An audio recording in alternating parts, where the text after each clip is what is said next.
Hi everyone, Alistair Davies here. Welcome back to my YouTube channel. Thanks for tuning in. Today's video is all about how we can learn new moves. And I'm going to talk you through a few processes that I would do with players to learn new moves, and also an example case of an exaggerated move and how people get a bit worried by seeing exaggerated moves from pictures or videos when I post them. So keep watching to find out how.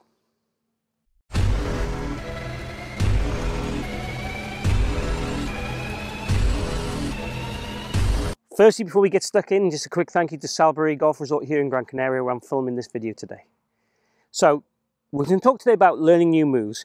So, the first key point to say on this subject is we are all different, we are all individual, and we all learn fractionally differently ways, and some people will need to really do opposite moves and exaggeration moves to be able to get something into their brain and system to change. Other people will just need to practice it a few times. Other people just need the concept in their head. So it's very important you kind of understand you and how you move and how you work, and you try different things to work that out essentially. What I want to talk about initially is if I'm trying to get a player to change a move, and the case point I'm going to talk about is a good young player off +1 who in the downswing, right side bend too much this way, club went too much to the right, path went too much to the right, and his hands were too active. And he hit basically, you won't mind me saying this, either block shots, overdraw shots, or hook shots. Now, when he hit a good shot, it was a lovely draw into target, and we were all happy. So the move I got this gentleman in the case to think about was the Alex Noren swing, where he went to the top of the swing, he left-sided bend, he turned onto the golf ball like this, and he covered the ball like that. And at the same time, I wanted to make sure he tried to get the feeling of the shaft staying back where it was, so he didn't start to come massively over the top. But we certainly wanted him to come more over the top than he was. But the key point I was trying to make to him is instead of right side bending this way, he felt like he was left side bending more on the transition area. Now, most golfers need to right side bend more in the transition area. This is his particular case, a good player with a pattern where too much draw, too much hook, rather than too much slice or too much fade. So basically a fader and a slicer would be almost the opposite to what we're saying.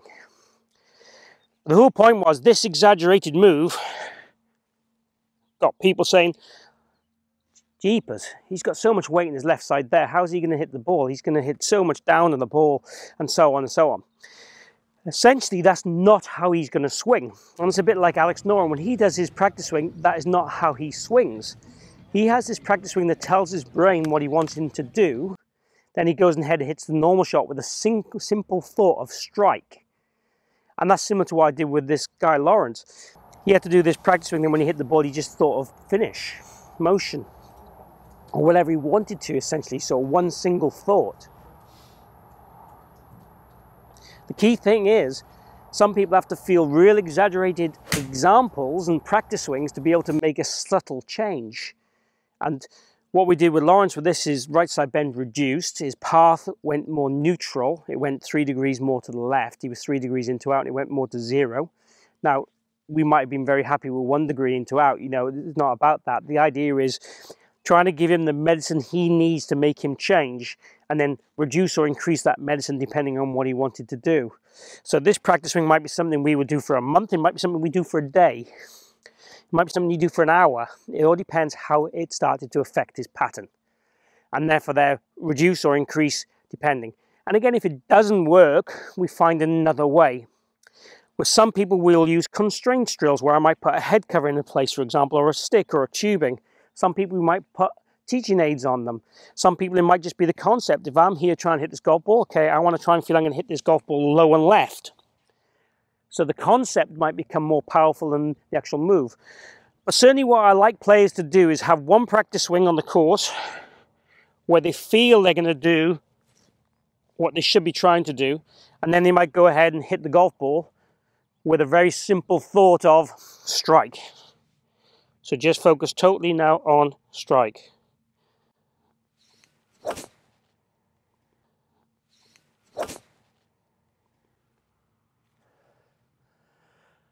Maybe I should do that more often. That was great. So maybe I should focus on strike more often than positions.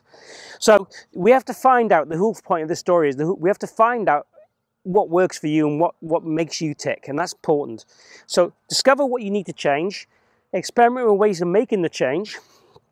You either need to rep it out a lot on the range to make it automatic, or conceptually have a thought that makes a change straight away, or indeed have a practice swing that tells your brain what you wanted to do, and then you'll get some instant change also. So that's been today's video. How to stop hooking, essentially, how to make changes all in one kind of go. So looking at your side bends as you start your downswing was the key point of this technically, but the process is important.